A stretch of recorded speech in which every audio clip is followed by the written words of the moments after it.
Hello, so pite na dam jing uhinam. Tunin jong thusim khat an sei ki taw hitin. Thusim in ngai diu chu a hi le. Iso pi pau smart min Doungel a hin sut. Nilhing kiti Gollui thusim ngai num ta lungsit ta khat. An ngai khom ki no hite. Tun thusim an ngai pan taw hite. Malaya hin tinglang gam khat na hin. Khoneu khat anomin a hi hijigam sung chu ananom ple jingin thingphung sungphung ningling sialin anomin huile tui athingin dam theina anom ple jingin a hi hichi khusunga hin nupa kilong tu ta khat anomin a hi helkho kitipa hin azinu chu analung sit anangai lu tle jingin huimo dingin jong anaphalpon a hi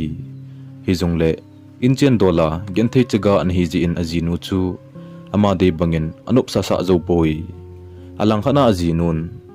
azipan alung sit na le angai lu dan ho chu amit ta in amun wang pha ki sele jingin hi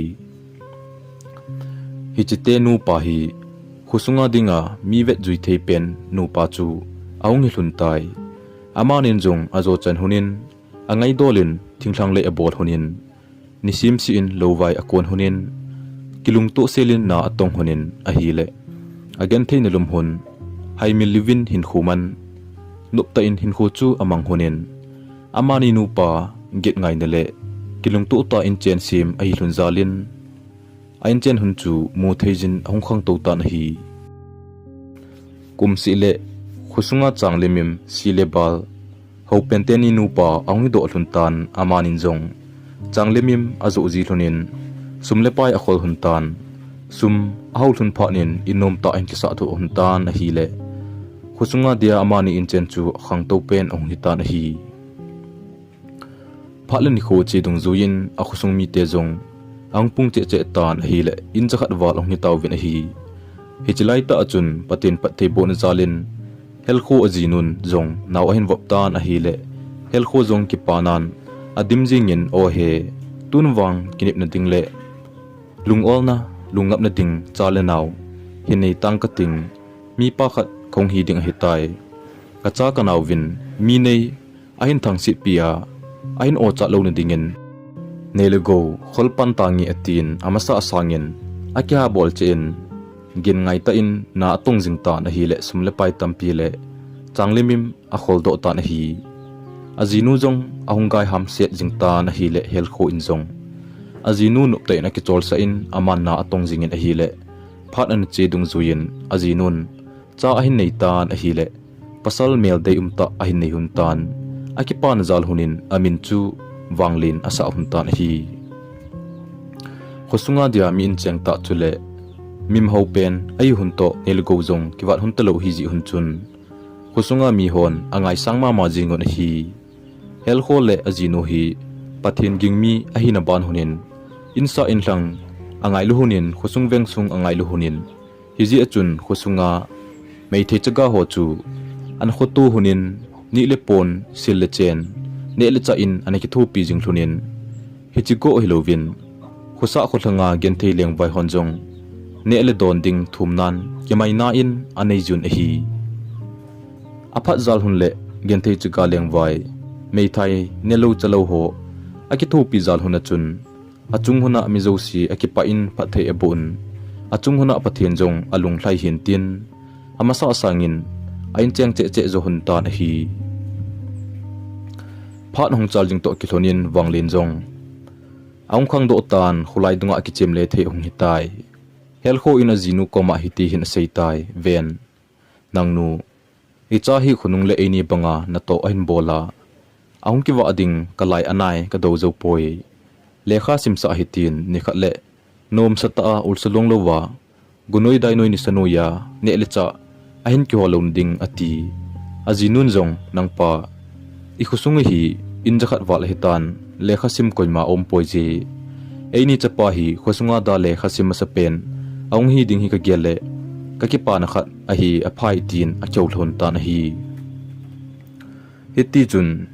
helkho te ni nu panjong wanglen chu lekha simsa ding tin a gel hun tan hinla amho kho tingthlang lama chun thimjilna anum lo ji chun a boilo hun tan akum kinin ani te kom langa phai gama wanglen chu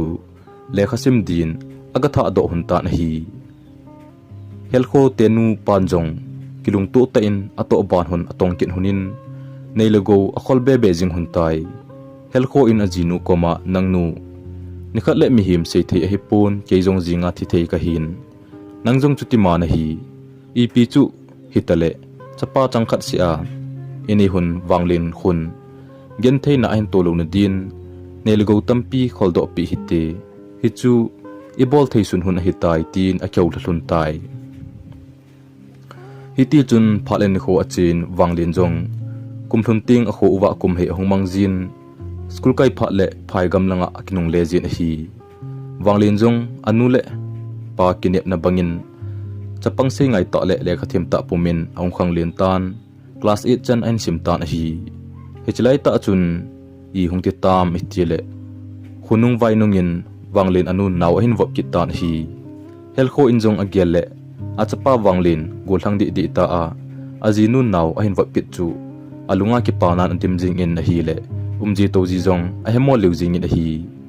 azinu naw nei phat aung thingal tan hi le chanu mel dei umta khat anei kil hun tan amin chu Nilhing asa hun tan hi wanglinin jong naw anei thu gala panin han jatan akipa le jingi tunwang kathom hauna abei tai numei se cha hi jong le pen pi ka kingai lut pi ding kanei tai ka den kanaw mel muka kanga lel wali atin atha anuma ma jingin a hi hiti chun phat an chal jingin a hi le kum honglung tan wanglin jong athim jil muna kon in lang hin chon tan anga lel jing asu pinu mel chu amutan akipa le jing e kaden kanaw ta cho hoi wal jing e boinu khangloi loi jin lang any school kai khom lo hiti atin anaw cho ki po in khulai dunga awale pizin a hi hiti chun phat hong chal jing tan hi le wangle naw nu Nilhing jong chu aung khang do tan lekha sim thei ong hitai anu le apan jong Nilhing jong chu au pa wanglin koma school kai din agatha do ki hlun tan hi wanglin nu le pa jong ki chol de lovin acha te ni khan kho to nan ki tho homin na atong jing kit hun tan neilago tampi sumle pai ne ding cha ding tampi akhol do be kit hun tan lungmong sela kum somwal ani khamu akhol do hun tan hi hichun helkho ajinun asijin ven nang pa mihim seithe hi pon hin kho hi tuimai tabang hin hizi chun kadam penin tanu changkhat si a inei Nilhing aunung ating aki wedding pon ve khat ka khon pe no me atin achanu din pon ve hoita khat a khon pe ta na hi alang khana wanglin te ni uchan jong thasilovin lekha pon ta in asim jing honen a hi nikhat Nilhingin au pa koma heu nonglet ting ipinong hinum em tin adong tai wanglinin jong thildang apha tampi umnan te hinla kalung tup hi heno le hepa ki pa na chule kain sung mi ki pa na thei mi chu hiding katu penin heno le hepa lungtup mol so kanaw nu ki son pi thei pasal hiding katu peni atitai kum honglung ki tan hi le wanglin te ni ucha jong ki pa ten kum hei mangdin ong huntai wanglin nun jong apun khon chu ahin la do in achanu za boinu ven nahnunga apha le naki wedding ka khutta kana khon pi a hi tin punve chu apitai wanglinin jong heno kanaw dibo bo na bol pi in keiding la em ati le anun jong boypu nangdi chu na pan na bol pi ding a hi atin anui khomovin ki pa atain kum he amungun hiti chun phat an chalin askul kanelam huna akinung le kit huntai hitia kilong to ta hin kho aman jing lai jun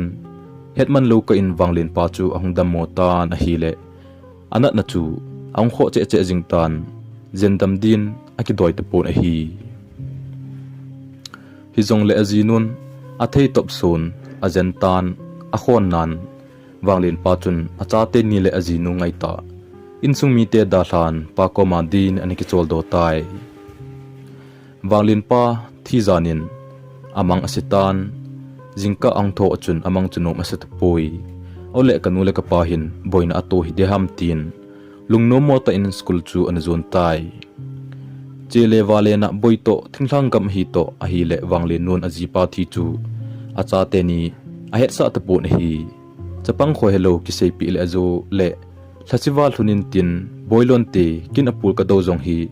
paset mai hen atin a hli ki thi in achang se a acha te ni a hen bet call ding agial le akison lel to anu bingjing in a hi wanglin pa hung thovin o na cha te ni khan kho to lo na him hiti chapang te ni hi ka changa ka hin mi so zo mong mong ding hinam hung thowo wanglin pa tin a hli ki thi pumin le kha thot a ji in acha te ni ding a thot tai hiti chun khomoi pi ten along chu avoid do tawi ajipa dam laya nulo palo mei thai chaga ani ki tho pi hon wanglin nu a hli ahung thi pi un a thamonun pul ado hu tawin hi alang khana wanglin class sunga ompe nin mi khan hin lekha cho hung pitan wanglin in jong ipi lekha hizatin athamin asim le class sunga chun kapla kap do theipun amina kon ami hli pachu chu jingtan class sunga thuki seijong acha thei tapu na hi oizapun wanglin chan chu thipe chan aven hi le ipi thu ham a hi jong a het lo wangin wanglin mi hli lon chu amun achu ti vet dan tan hi le class sunga to zo si chu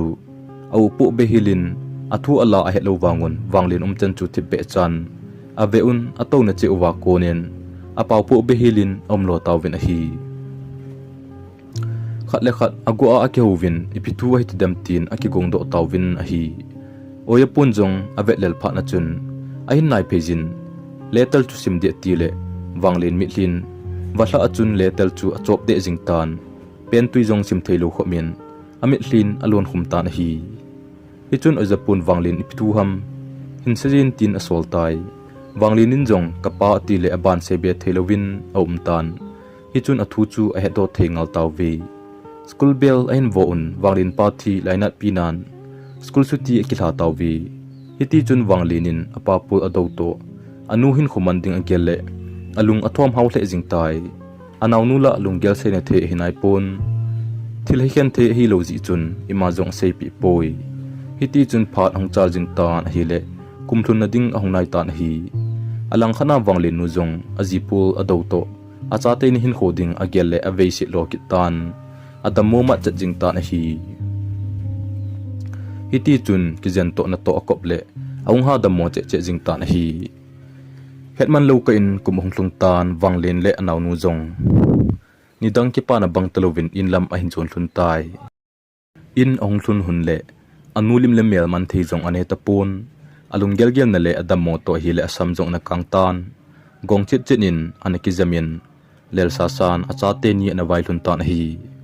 wanglin jong anu chu avet le avo jang anavalin heno nangda than avelin kanaw to school kai din ne sol do kit hun ta hi o kenin kompi hun ding na hitai heno ati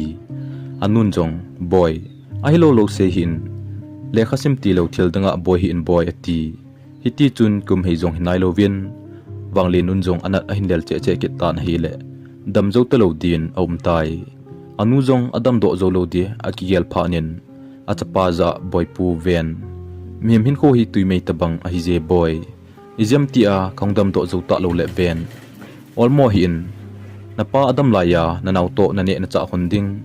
neligo kiwa lovin ka koi pi hunnai hunglung neu hi to o boy chule nanaw nu hi ka thinung le nahin lasi sa lo be ding a hi ati wanglinin jong heno hiti chun se hi in kapala om tapon nangin nei da hla kin hun le ven kanaw nula neucha analyzin keila kele keizong ka kisesa theinai pon I kati hunding hamtin achut ka jingtai anun jong boypu ven pasal na hi hiloham pasal kiti chu lunglet angai hi nang hi ti le nanaw khun ipi agyal ding hamtin a phota na hi le hi chun wanglin jong akalai ahung pangtan hi nisin anun anat na lel che che tan a khonan hai zo tolovin acha te ni le a khosung mi da hlan amazong akichol do tan hi wanglin te ni uchan anu le apa hlau hla ngai pumin mitli pumin kumhei amang hun tan hi hiti chun kumhei ahung ki chai tai khosung mi tian jong to ding tham ding a ngai to pan tawin mi zo si ama kin so na ding na to ong ki pan tai wanglinin jong mi bol atin na to ding akigong ding atitan hinla anewa ki pat na to bol khalo mi hi ji chun asu asa a he lo to amo ngol tha jing na hi anaw nu Nilhing in jong heo na lungtup na mor so zo na tin na simban le kha sim kin en atitai wanglinin boy nang zo na sima ke inmun kanga ding a hi je nang in nga theila na hinai pon atitai hinla Nilhingin au pa chu ni si le zoltan heu ipihile class 10 be zoding gelin ven ke nu mei ka hi je kin le kha simleng baina sana ka chai lo ding a hi je nang nasim bang khai them cha bo wa tai ipinol moham ven henol he pa dam laiza nail go tampi eida tha pi hun hi kumsom tanglowa umjong le ini khop hunding a hi hichika chun nang lekha nasim do manding a hi je in le lo da tha ini huna simding jong ai thei kit ngal pon nang simin lang ke imun pang ing kating sumhin thot jinangi atin au pa ko ma chu aseile au panjong di asan ong ki gel hatai wanglinin jong anawnu in nga atin ada hlan ama jong asim ban simdin akal song do tai phale ni khu ong chi chi in a hi le huinun dan chule khusung mi lunggel ong ki khel pantan khusung go hlang chapang eng se ho chun wanglin te ni chu chaga nu lo palo a hi ti a he jun ane ago hun chu ain thang sit pi pan taw vi jingka khat hi Nilhing alup na akon ong ki tho to in pamlama ahung wa do le nidang to abang tapon ainu tho ki gen bit josi anaki pi chai hil tan hi achang hi to akichan lungliu lau ta in aum tan hi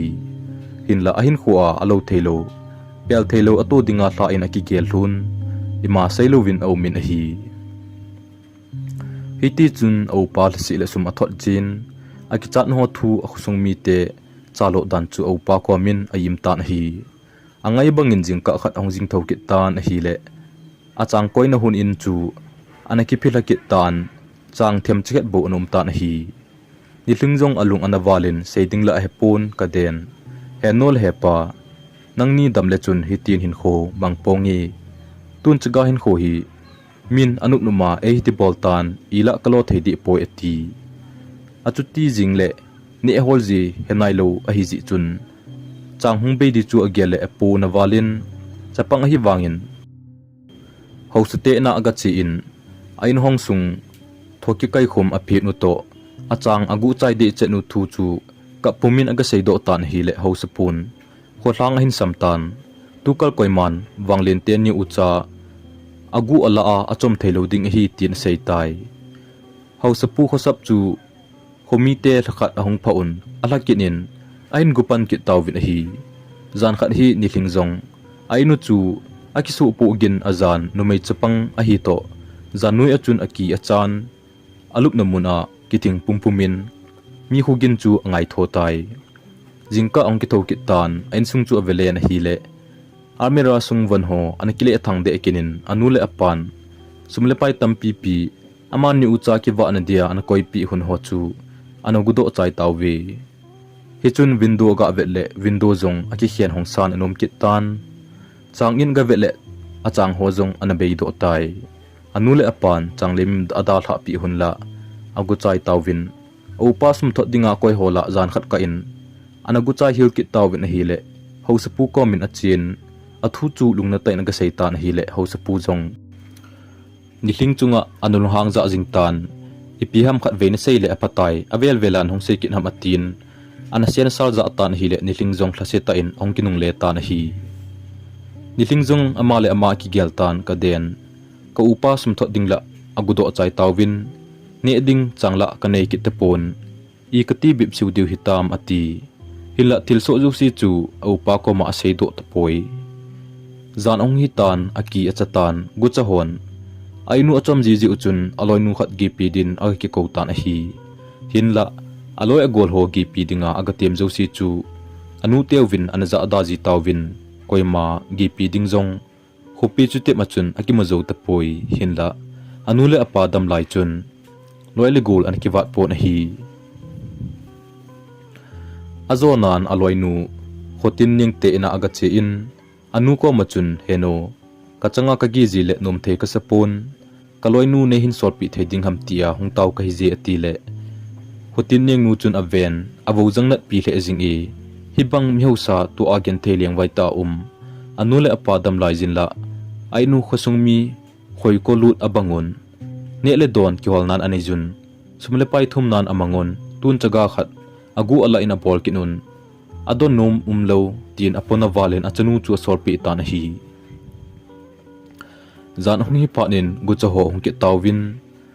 la thei khoi thei in sunga ipium na layam tin a hol ke tawi hi chun khotin nen jong aki achatan golnu zinga ki pat kyo ina gi ta hi ti hi chila a hi itin gi ngam ham ke wang kai mungam po iti nilhingin jong golnu ka in ka bang ho jong akal hom kam tawin in jong asigam tai kin ka changa jan sia kana dojing ji in kichat katipon ale lamen kalung amongi kanula ka pa khot so hi chi in hi suside ta jong lew kanula ka pa melin kamun kalung mon pi e ati azingin khotin nin aki achawalen avela aloinu koma agi ngam tapon nilhing chula aina da tha ding anup ta lojin achangin agi pan ke tai guchahon thiljosi aguchai tawin numei thil ponve almera sunga nilhing anudam laya an hol ho bochu a hian pi tawve aji chu guchahon ponve ho chu numei thil hi je achun la minin anum povin anadon selwu a hi nilhing la au pan sum ain thum ding agelle adip adap walin la na ding la a hepon insung thil su la a seido ngam kit tapon hechilama la achun ne ding mong mong jong anei kit tapoi hiti chun ne ding anei ta loji chun khosung mi ina anchang aga thum pantan mi hon ain ho si ji tawe nanule na pan nei le go chuza na dal ha pi hilowa hoya na su ma tha khot do a adung awaya hlaina him wo mi thasi tin an ho si ji un hi le nilhing jong aza acha ji hle tai iti hin kho amana iti kiman cha ding ham ti agel le alung akham hle jingin hi jingka mata in akithojin agolnu khotin ning te ena agolnu te chang agasu hujin agolnu anu chun anchang ahin pejin hichi anchang ahin pi ji ho chu aupa hongting ane hundin aki kholjin aman ahin debe din themcha cha ki honjin a hi alangkhana upan insung thilsu ai papun anawnun itin kho aman a hepoi anawnu thu ain thot tan sumne hin thonin ahin te tai nilhingin anagin pen thu chu azatai ka usum ka thot lo lela hi theilo ding hoilai mongmong kalat dem tin amit hlin achup jing i bolding khoi ding helova akimai le le le almera a anun pon ve na koi pi ho chu ahin mun hi chi ho chu a choi jin khusunga ga zu le tan mi ho chun adei thei hle un hin la sum them cha cha bo pi un hi pon ve zong azu chai do ding hi tan anun ama ahununga ating akive dia na khon pi wang chu zu ding apal tapon anu mela akichin din akikoi ham ham tai hinla asumu chu asim lela au pa thot kham ahleng pon vela ai pen bo tan azu kit jong le sum them cha bo pi ki diu hin hi chun aloinu khotin niang te ena ahungin anu ko ma atir su in akap tai heno na chanu hi neilung sin in ven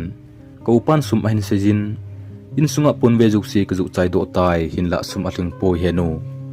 he chi pon ve hi kanu mela kanei sun eida tha pi chu a hi ji kalet ting ka ki ve dia ein khon pi a hi ji zo ding jong kanu avela thidanin ka gelin kanom poi henu tunin nangin hi chi pon ve hi nei to pi in lang kalet ting avela ka kinung hla do theina din tin a sei tai hi chun khotin ning nun jong avo jang na pi walin pon ve chu alan ki tup chenin aga koi do in sum ahling ding le anchang jong ain pi tha tan ki pa ta in ain sol tai nilhing jong ain kho ki zo pi be abang jingin hai hlung hut hut jing i hi chun au pa su sum athot do ta na hi aloi nu hutin neng ten angai lut naw chu amun hinla phasi ani eding thum ding jong chu anom pun ama kin so na ding tin kichasa san tu cha chempong kongwang ki pu jin gamla a halai in jing anjan anin akihon pantan hi chun ne ki holdan ahin het be be tan hi hiti chun hin khu ahin mangin a hi le kum honglung tan au pa wanglin jong anaw nu to kimoto ding nga lel pumin in lam ahin chon tai wanglin jong ni hla lamin in hongwa lu tan get hin pha le malaya ainu chu to akilo tapun thoki kai song ki si jong kha chanom tapun alung adong pantai hichun lungno mo ta in hongba lu nin ain hun chu avet le bang ho jong ki khu hom gamta window jong akisu singen ahitai insung hongwa lu kile thilelo kha cha anom tapoi wanglin jong adip a tul tur jingtan achang panghun agavet kile changhum jong kha cha anom kit tapun anawnu akole koiman la ho tapun hi lungkham ta hlunglai za ngoide na tovin tha jong anei tapun hi hechipet ta chun anawnun kongwang dim senin gama hakai agalai chu ahin pun ahungwa lu le au pa wanglin chu ahin mato tan apo asep hlan au pa chu adel phejin achutika jingtan hi au pa jong kitim zo telovin achuti ki ka te jinghon tan hinla insa in hlang koiman wanglin ten ni ka na chu aga hlem bi ding om pui hichun wanglinin boy hichen ge su ta a epidinga ein he sa lo hamati nilhingin jong au pa chi do zowa kipat khusung mi gu chahon thil jo si agu chai pi hun chule in asu si danule ane ki hol dan jo si cha ban chan sei pi tai hichun wanglinin boy nu hi le hoya nala sum nahin thon hinam ati hichun aloinu in kuten angai lu danu chu asei pi in sum ho jong am hon api danu asijin anchang jong aloinu ten anapi u tin khat akhol do dan chu avet sa tan hi wanglinin ain chen tan ho agelle atha sima ma jing in lekha jong aban asimbe theitelo ding a hetan na to azila a heket pun sun khuwa zan khuwa in lung agelle amasang chu thimpi ajing den tai lunggel gen theita a amjing laijin a kho uwa hausapu chu wanglin komin ahung tan hitin ahung seitai wanglin boy ichen naw hi thingthang ga mahin koimacha amin kiji theijong awm pun school khat bowling kating nang mihlin pangtan ahung ti wanglinin agele awm loka khusungmin ain alo ane ago achai do ta a hausapu thi bea uma anawnu chapang na tong thelo khat don lo dai lowa an koi chu agele alung na be senin anom tapoi anchang tin khat anawnu an hol do chu ane ham hunin kumhei aman na hunin ahi kumhei ong ki chai ki tan mi ho chu na to ong ki pan ki tai wanglinin la na tong theipon lomla aga zawding atilela na tong theilo hi ji in koiman asin nom kit po na hi anchang la nei hun te pon hi chun wanglinin anawnu za boynu gamla hakai nagalai ji chu hungo glai kin hitin ni hla an be nei ta hite atin anawnu to kong wang khat che ki pu hunin gamla azon kit hun tan hi wanglinin anawnu gen thei dan ho chu a hedo che che jing tan hi boynu hibang gamla na changa na chiji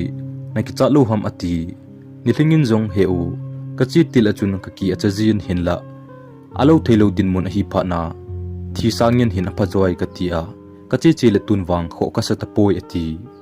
hichun aholim to hakai hol akop hunin a hi le anawnun hakai gui khat ahin mutan heu nangan hi chi hi analyzin kin keilai ding achom hin hol be nge tin ahol le achung jep lang achun phungkhat ahin mukin hunin phungkhat chi chu alai hun tai wanglinin ha phung chu alai pantan hi le agui chu leinoi thu ta sungin aki kholut pe jingtan anawnu ko ma boynu itiham kelai pi hi asunglut pe jinge ati le anawnun jong heu hiti ho chu ata ji hi je lai jingin ati pi tai wanglinin jong anawnu se bang achun alai jingtan hi le leinoi thu ta apha achun buchun kong khat ahin lai do ta na hi le angwa azamin wanglin jong ati zebe senin anung hlu liu tai kidang asa to adat mo to akicha to hi le gangchela leisai chu dip khumding ati laijin bokung kung sunga chun o khat hongdingin kicha hin nagen thei no hun sangwal tan nain kho hun kile do sa dinga e ki sol hi je lung op kai nan ima nei lovin nei kile in lang na ina nei koijin chule nangai cha chan chu bukong hi hongdo in lang thumle chun na sei hung ding a hi ati pi tai wanglin jong hi chun bochun kong chu alan aga hongin tui hungdo in kadang acha awale ga tile tui hung tan hi hichun akipa awalen kaden tunin wang kanau to kagen thein hun akinung le do ke ding hitai atin bukong chun pon chun akhu khumin asial tan hi anaw nu chu olin kisei tan te tin agelin nom ta in athal ngan alumin akichol do tai chomkha zovin anaw nun pu kham ahin kal do tan au pa ko ma ahung le au pa athal nga de se na nom ta alup chu ahung mota na hi he o nalel war hitam olmo hi inven kin pu khap set kahin lai do in lam chi ta hi te tin asei tai wanglin jong ahung ki pat do in lama ahung kile hun tai in ahung thun hun pha nin wanglenin poinu nang hung kisil masan kin an hunang ni ati anaw nu kisila chi do ka chun buchun kong chu aga ahungin tuni hla akanaw nu to kani hunding butui metui salenga hung pot hen atil ahung umtan hi hichun buleme ho chu do khang chunga aga agol chaile anaw nu hung thun ekito in anaw nu komin boinu hunga bukni atai te ati anaw winjong aiza heu itika nan hun min ham nagang ta ve ati hichun anaw nu jong chaksang kichana anya dia ahung le bu saleme kilui ho chu en modo tan hi le alung adong be senin alung thimin au pa hin ole gu le cha a kichim hitadem tin agel tan hi he o hi cho hi hoyan la ham ahung kon do na nei sei pi lo le ne pong ngi atin lungnum ma ta na to tai o panjong boinu ne in chuting le na sei pi nang ngi ati le anaw nu anom ta poi hi chun wang lenin anaw nu zo a boy igente ileng vaina asangwal tan hi le eni ucha gente kile do na dinga pathinin lampi eigon pi hun hin tin tunin hakai kalai achun bukung khat kalai do in hechi akuna chu bulme ka ko do hi je olta sei pe ding ka ti hi je atin bukung chu agala do in avet sa tan ahong do in bong noi hungo kanaw to kadon ding aga ti le acham chamin ahum do ki tan hi le nilhing jong akipa walin bu chu tuite in anepan hun tan hi wanglenin anaw nu za boy hichi thil ene hi naloi ngai pen hi hen ko hi jong le koi ma koman si do thelo hil be ding a hi ati pi tai hichi thil hi ikiman sa nge le avela igen theina akile do kit loading hi je ati pi tan kitup selin akisel hun tai amani ucha dinga anule pa thi zowa antui ane amsat pen hun ni chule kipa ta anui khom sat pen ni khu hun chu ahung hitai zan ahung hitan akipa hun wal je achun ai mu thei zo sang om hun tapun alup na chungchi huna konin anaw nun heu namun hitam atile khat pan kai mu poi boy a hinti ji in chomkha zoting wanglenin naw nei mu tam ga ti ki ji le anaw nun kai mu poi heu hinti ki jin hiti chun akidong tu jing hun tan hi le zan khang kim don ong hitan anaw nu chu ai mu tai wanglin jong anaw nu imut pha nin amazong imut ding aga atile akomin mi khat analum tan ipihiza atin athaume aga awa avetle nunga mel hoita khat vet nomnom umjing khat akoma chun analum tan hi wanglin jong ati zebe se jingtan a hi le numeinu chu ahung pawvin heu nei ki chahi in nagin theina hun kamun kalungsit be set hun jia nai ki thopi dinga na jinu dinga hung ka hi je ven tuni hakai nalai jana kilai do bukung nei nu chu ka hi je tuni akipat kana le lunghem na hin kho avela naman tloading hi je ati pi tai hichun wanglin jong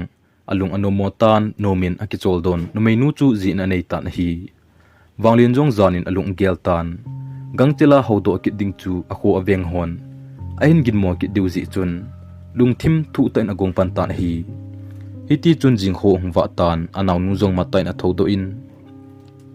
insung ahe tu min au palup na room ahung walut le aking mangde chat jingin azi chu au pa nu mei kha to lup chu amodo ahitan anaw nu geltan oleba ko hin agua ale khasim khompi ho hi jidinga hin ke pui hidi baha atin abangle akipa in abangle alung anu mojin ahi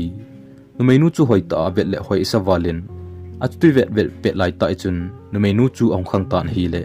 numeinun jong chapang khan in mi phelowa vet chu amun alung boy hin te ti he ji chun ahung thodo in au pa ji nu ahi dan asei pi tan chule nop ta achen khom ta diu thu asei pi tai hiti chun jing an tui te in ane zovun wanglinin jong anaw nu za athil gon ho dan asei pi in anaw nu chu lakat nop sa ta ani ading asu tup chat pi in ama azinu to hulgama achi do huntan hi khusung mi ho chun nilingza asijun no pahin ipidinga na ta thlakin hitam atiuwe nilingin jong ka upa hi lekha them hi ji a sumle pai hola khupi sunga na tonga chi hi ati pi tai hiti chun phat a chalin hi le thakha zawin wanglin le azinu ahung kinung le tan gari hoita khat ahin ki cho honin ahungwa lun hun tai khusung mi ho chu gari mu khanai longen an hi ji uchun ati je thei leun aki chaloi avet num loi alung dong loi chubang se su jing un khusung mi ho chu hap ta khat set wanglin gari ve achun a khoi lut lut abang jing tawwi ahung loi achi loi aki thlang thaun ave chimmo jingun hi hichun mi hon wanglen hi lekha them hi je a sap kaya a hitai tin a hetawin aina kita khalo hojong khulai ang pan ke tawin husunga chapang hojong chu nilhing to ki wap ding chu atup chi tawwe wanglenin munchuma in satim ho ga puijin ainu chu thupi te in masanga sangin akisa do tan ain hong si si chu songin tho ki sim tup chenin masanga anule apadam lai sangin dabolin aho satan malai again thein hon amil hun tai phatle ni kho chi dung zuijin wanglin jinu naw ahin wap tan chapa mel dei umta ahin nei hun tan amin chu tolboy asa hun tan hi tolboy jong ahung khang khangin apau thei ham ham tan ani nu nihling in adon jin akichem ni hlum ji hun tan hi wanglin te ni nu pa hi ti chun khupi sung khatna in le lo sa ding tin aboy hun tan ni si le apa do ji hunin tolboy te ni cha chu ina ada ji hunin hi ni hlum chun lai le gol ho tan ni si le au te ni pa do to le anaw chu ki pu jin aloi ho to kang ga kap jin sunting ina ahung jin naw ahung ki wa se jin hi ni thing loi hon jong ni khat hi golnu nang ho inin tunin ki chemu hi te tiwin aloi ho chun sun an ki do mun naw hen ki pu chunun nilhin te na chun kang ki kap din ong ki tol tawwi hiti chut nop ta in kang ki kap ki tawwin hi le sun an ne phat ong thing tan hi abon chawin nilhing te in sunga ki tol lu nun hi le nilhing te in chu no masawalun ato tim thei jong om ta powi nilhing loi hola chun gucha khat na jaw khatan hi hi chu gucha nu chun khat vele polang hlai jin khat vele in sung in mai in toma a hlai le le jing tan hi le hi che pet ta chun tolboy chu adang hong cha tan ong ki phin tan hi le nilhing loi hon golnu anaw chu adang cha hi je bongnoi don san atiuwe nilhing chun anaw dang cha kam hi chu hen hinla aloi ho om ji chun bongnoi chu bukung sunga pat ko do thuding hi ji chun aloi ho mo a thil a bol nom lo hi je hinla tolboy chu kaplai chat akigutan nilhing injong upai anei lo pha na chun armira cha bi ki kam chu ahongin kong chu ol chan ahongin gu thim chan anaw don ding bongnoi ako do tan hi hichun agu chanu chun bukong chu ahim do khatan ipi akimang cha hi jong ahidi pon alim chu amo dei walji achun gu ding bo alonga om tan hi nilhing jong aloi ho to anawa aboi ji chun akino walin almera chu chabi akam hai tan hi akiwa wa se zo pha nun kang hong ke kap ki tawin hi le gu chanu chu bukong bo wa along ji in jun thadin akilep do in nilhing te in thilman tam bukong chu anugudo in inlam anjamang tan hi nila an hon phat hi tan nilhing in jong aloi ho za golte an hon phat hi tan ki hen tauti bu ki hon tauti atin aki hen do tawwi in sung hong walu le armera chu ki hong san an umin bukong avet le anum ta poi nilhing jong alung khamtan muntin aphet le wangin bukong chu amun ta poi nila a u te ni hunglun de gele ti zat nan adim tan anaw ki po in aloi ho in aban chan ahin chon tan golnu tuni ka bukong khat amang in aumna na het lew nei se pi uwo ahin ban ti tan hi le koiman kin ka hei ti om ta pon nilhing jong nang chenin in ong ki le ta na hi bu honin anaw asimil sialin au te ni hunglun din chu anga ta na hi au te ni jong ong bai hlung hun tan bu ne tawwin a hi le me chu sa azaw ta pon au panjong ginmona khat ahin nei tan boinu tunin same non ta pon itidan ham atile nilhing jong akiphalamin aseido ngam ta poi hichun au pan almera agavet le bukong amun ta pon alung hang tai kasai pe pe eloham ching thei te in umin kitia a hin ti le azinun a hepai ngaltan wanglin chu a pho tan hi chapang chu achuti dingmong hi je lunghana pachom ding om poi atin niling ko machun tunin loi ho ena hungsi si chun he chuna boy atin hi le hengi atin jingle amo se si chu ko khomin lang bukung chu neinung pi lew na dei deyo ka pi ding na hi wetin sele chun hinung choi tawin te ti pi tai zan hung hitan niling jong ai mu thei mong ta poi ong pe na ki pat na upan a phona ma sa pen hi ji chun a dolel ma ma jingin aguin akap khwa tan hi jingkho hungwa tan niling jong nang chen in alup na pat ong ki tho tan jing an ane chayun au te ni jong po do ding ki go hon tan wanglinin anaw nu za tuni bukung chu nan hol do te te ding namu lo po pule ina jong num thei ta lo ding hi je atin apo do hon tai niling jong au pat se cho pet pet nen ami hli hongwa la jing tan anaw akipo in achutika ta na hile tol boysin heni ipidana ka hamtin ong paudo tan tol boy jong chu ong kaptan hile nilingin jong ami hli akithi hulen aloi ho ga ban ko khom tan hile guchanu chu hong tapon aloi ho ko ma seitan golte ho zan hi ka bukong aman jin omnan he lew ninung piun na dei diu na pinaw vingi bukong chu tuni ka mulo popole insunga kom thei talu dinga hi atin achutika jingtan hile aloi hon apona walun golno tuni hunglo nu hi hinte kakang jong anagui abang chun kadil sil anagui tiloi hi chun niling chu athem pi un guchanu in lam zon chun akitol tawwi guchanu chu ina jong anom kit pon hi chun aloi ho chun kot hongun insung chu aphi jinglew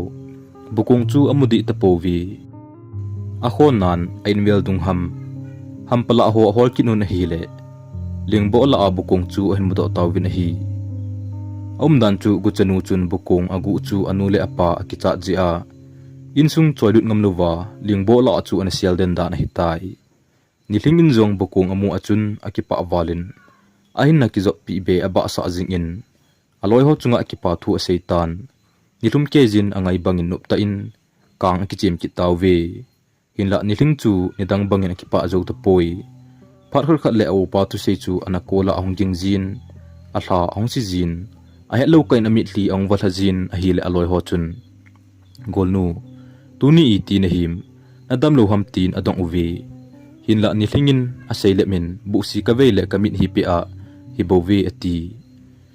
nila ahong hitan bohundin ayin chu akizut kit tawin a hi nilingin jong nisungjo singim setle kitup chenin asuthingin buleme tuita asimin anaw tol boy jong chu ngim selin asilin anaw za chun boy damse in lang nonglet ting nani nu ke ma hi nehin haimil hi taong ven ke ma hi kong pe na ki panin kanulek pa ko mom uman lovin hu kain he na ki pat kauto khong umin kanulek pa ngai lai te in khom man lovin ein dal hun tai lunggel nup nan ni kho khat jong kanamang poi napan e dal ha akit hin ki chat te za nan kanewa ki pat hin kho tun gein kamangi tu konop sa ni kho aung hlung tai tin ka gel lai ta in napan e ho sit na hi ka thla siwal tai keiman tuni in ka dal ha ding hitan boy la si hin hoiza umleng ke din nop na om poi atile tul boy chu ong kaptan hi tul boy chun thuki se yo si chu a het the hitan hi nilhingin a bol ding jo si a bol chaijin anaw hin ki po in kwat chule gen ho chabi kam tup su kejin isa thum ding hi ta ji chun aloi ngai pen le ata sen pen nu aga kautai aloi nu jong ahong tan golnu get kwat chabi na kam tup chenin pama ipina bol hamati golnu kanawi ena pu pio ven khona ate na khun thilkhat ka ki da tha in wakila awa nge kahung ka ako te ni humai the hin ahung hun le chabi hi anapin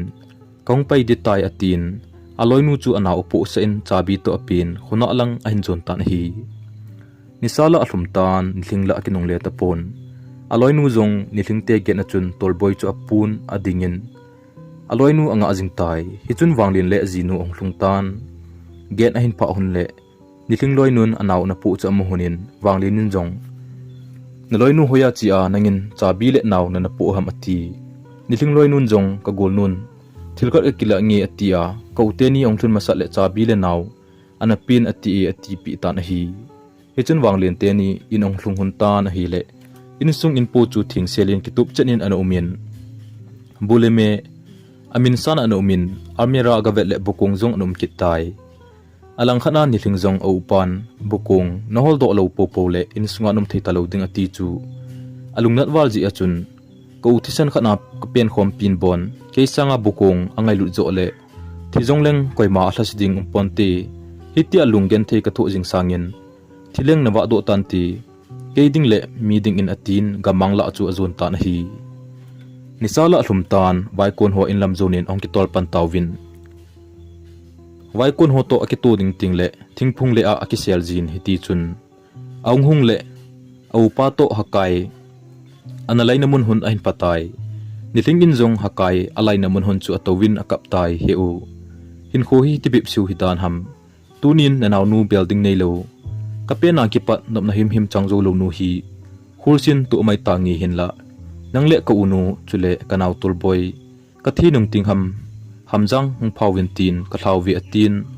khothim ka in ga manglam chu aindel pan kitai nisa ang thum thatan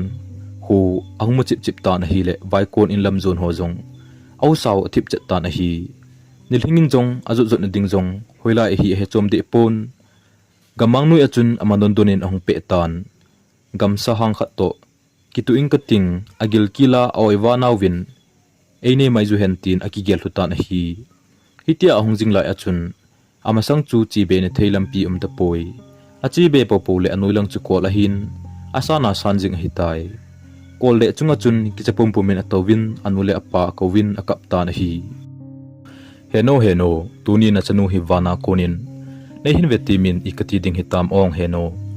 hepa nehin vetimin na chanu hin kho hi hejikam mang noiza hi kalungdam sa voiding neilo kain kho hi e khotu ding leise chungin ampoitin athei ki thin akinu za jing tan hi le pholo halloween akoma nang bo la chu ahung po la jing tan hi le nilhingin jong athi akithi hulin kam sang khat hung hi chu he tan hi chomkha zowin nang bo la ki panin hum pilin ta khat ahung wa do in ahin ni pan tan hi nilhingin jong hum pi ko machun asei tai happy hungin lang noiwanan nei tan hitia kahin sangin nei than in lang nei ne lechun noiwanan panging kating chutile kagenthe kalse na jong beitan te tin humpi nu chu akautai hichun humpi chun ahin nai phejin ahung pautan hi happy nei ti ji in kin lampi ding gon pi nangi kema hin garzam le nomei chapang chunga khansit ka bol ngai poi hungin ka chunga hong to do in kema na chin ding mun khat ka hen nong tha langi atin humpi chun nilhing chu achunga to do sa in gamang thim zen jun nu ya chun ahin pui tan hi alang khana wanglenin anawnu khojin gia in akilelo phanin alung kham pantan khosung khoto apat khona again aholin amazo tapo hi wanglen ajinu jong alung hang tan ipidinga ba chapang hitia achun ho ham ahla se hiding a hije chinlang house pu komin athu ka hlut tan tin asol tai wanglen jong house pu komin achin anawnu tu gia in athun lo ga sei tai miho sata hi ji chun house pun jong wanglin chu aza in khusungmi upa golang pasal achat thia gimnam ahomin melsel akidenon gamangla gamsung chu jan khwa helin nihling chu aholun amazo tu povin hi ajing ni khon koima waikon umlovin gamsung chu hol kinun mun khana no mei chapang khunung le humpi khunung amodo tawin hichun mi hon kine wang amta poi humpin ane chai tai atiwin inlang kinung le tawin hi wanglin jong agel le anawnu anaho no ho chu akisi be se jingin akap tan hi kanaw gen thei ta ka lekha simna dia kichat na le hasan atampi na thoa hedo lowa kana umin tun kanup sa ding ni khon nop na hin kho mangman lowa aumi etile akyo ai mo walin husung ki thong livin akap tan hi ajing khu hongwa phanin kanaw atha adam na dibe in atin hlan simpi na anejin husung mi te khosa kholang ako khomin nithing hlan chu asimpi tan hi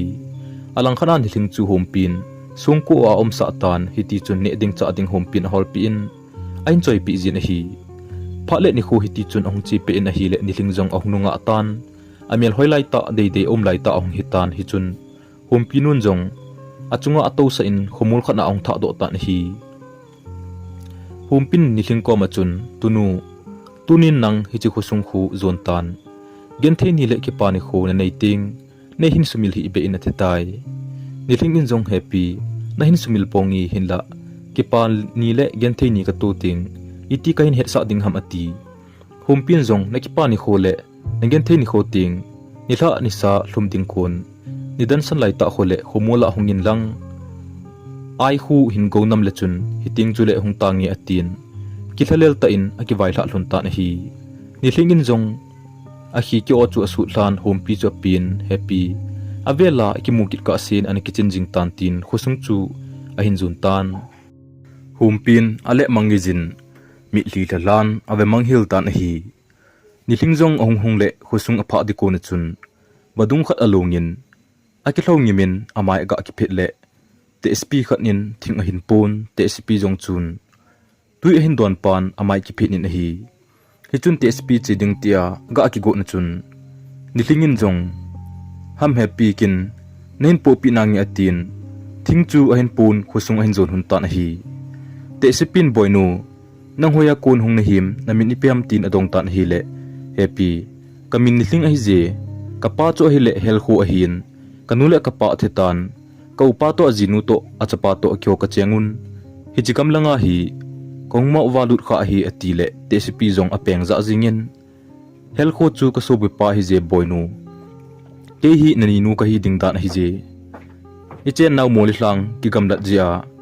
thulela ki heto zo telo ahin ki chot to le ki vil to zong thei telo hi je atin apa jinge boy nang nung walut le eni umna hi te atitai khusung ong hlun na chun go hlang hon Nilhing chu ai modo tawin hi le hoi sa thei le jingon hi in ong hlung hun tan Nilhing in jong ani nu in chu asu theingin bu honin tuidomin achi tai lampi ahin khusung hospu chapa to akisu tu khatan hospu chapa chun aven hi le Nilhing chu hoi sa le jingtan nila le khulai ka hongdi he aga thitai hospu chapa hi le khasim ahin suti ong pe cha an hi Nilhain khulai ga chi tan Nilhing chan chin thu chu adong chenin a het chen chun a ha lungsit che tan a khon nan a zol tan a hi hinla Nilhingin aninu ko mazo a sei din a sei pe tan hi aninun jong hospu chapa chu mi pha mi kita a hi a het je chun a phal pi tan a hi hi chun hospu chapan anule pa ko ma asajin cha dom din a sol tan a hi Nilhing te kho chu agamlat wal je achun hausu te chun aninu kom za cha dom tawin golwa ni khoding tep to san koi tawin hi hi chun Nilhing upa wanglen te jong ka na thot tawin chule aloi gol ho si jong ka na thot tawin hi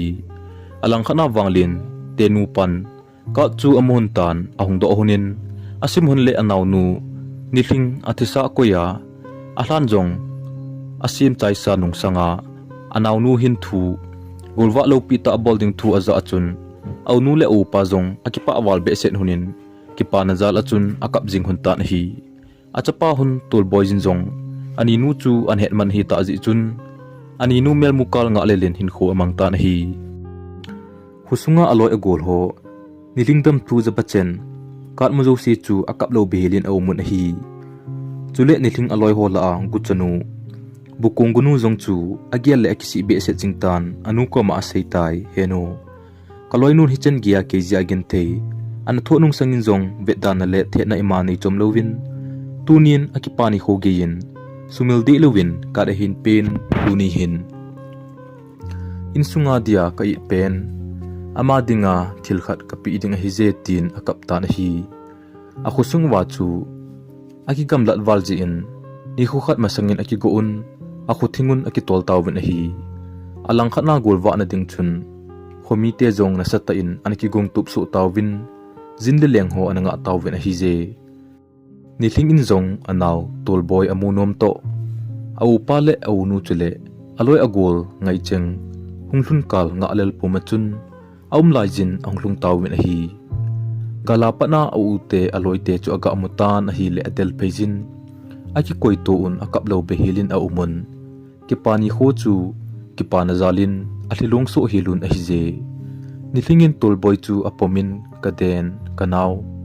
anagulang hita hila atin achop chu chu zingin ahile tulboy zin heni nangko makom dingti ahintile mipi aka mozong ahnui gam tawvin hi hichun program hongki pantan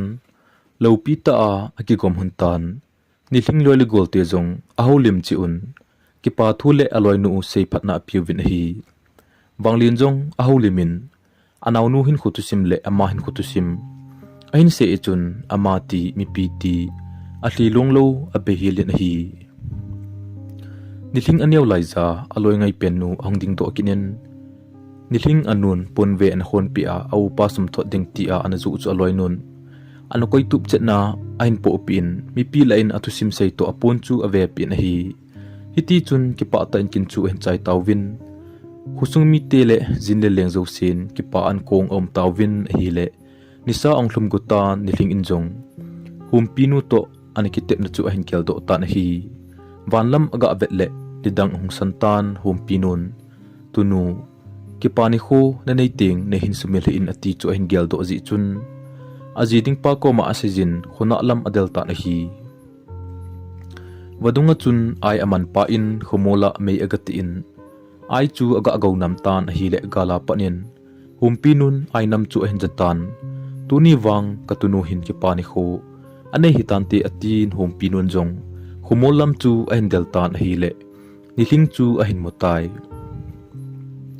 nilhingin zong happy atin humpi chu del phei tan hi le humpinu zong chu akepa awalin alhi ong wathatan hi hichun humpinun zong nilhingin hi an opi chu an kitchenalizin hi humpinun zong nilhing koma tunu ke zong kate tan ven hichisana khuzem ka hin po piin nagen thei na asa ni khole kin sona na nei tan atin akama kon ahin lado in nilhing chu apitan hi nilhing zong akipa be senin happy kinla pi ding ima kanei poi ahin kathina tuka kipa nei le lasit ni kanei si le hilai khumola hi hin kozi nangi ati hichun nisa hlumtan humpinun jong nilhing ko machun tunu chitan kinung le in lang chalenau tampi hinei tan tin pathe abo in ahin le soltai hizi achu te si hon nidang san ting kamla a ai akiko ngampui humpi ahungzi etin tuni khogein nidan sang ting ai go nam ding hi te si hon azanom pove nilhing zong lunghel ta in khusung ong hlungtan hi chun aloi agol hole au te ni to ki waila ana nei jun khopam ge jin agatha do tan hi wanglinin anaw nu le aji pa za hapta khat be umdin hunghunin atin adal hun tan hi hiti chun nilhing zong ate akhang ki pa na le aji pa ki panan hin kho amangin ama chonem na le ate akhang aza zala chun hoseten aninu te sp zong chu nop ta in ne ding don ding akitho pi un athi ni kho gejin ave un hi phatlin kho achi dung zujin nilhing hin kho zong akile do tan akalai ni abangin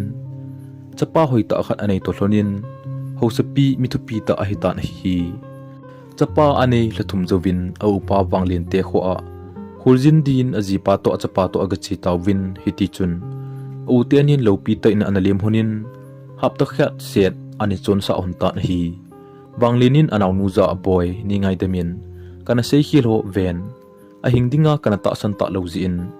hichi hlan sung hi kana siam hi tin avet sa tai hi chun nilhingin jong heu thileu si hi aphatinga pathin thilgon hi zoi ana chuti lo hile tunia ki pani kho bang hi inei lo mai theu a hi thileu si hi aphalama dinga pathin thilgon hi zoi ati nilhing te ni nu pa jong hosa hi ji hona chun au te ni ngai hle jong le amso the hi hlun lo ji chun hapta kha zuvin akinung le hun tai wanglin hin kho jong akile do tan nilhing hin kho jong akile do in hiti chun again thein ni kho hun sumirin nopta in hin kho au chohunin amang hun tai hi chi tu simin abe sa chu mim khat chu hojing loading ni khat le vai cha nan alun khum the hi avai jong vaijing loading ni khat le vai cha jong hosa su the a hin akipa jong ki pa jing loading akap jing loading ti imudo un asim jo sin phat chom khat be ikimu do adiu ka kini me ka ki pa e thusim aki chai tai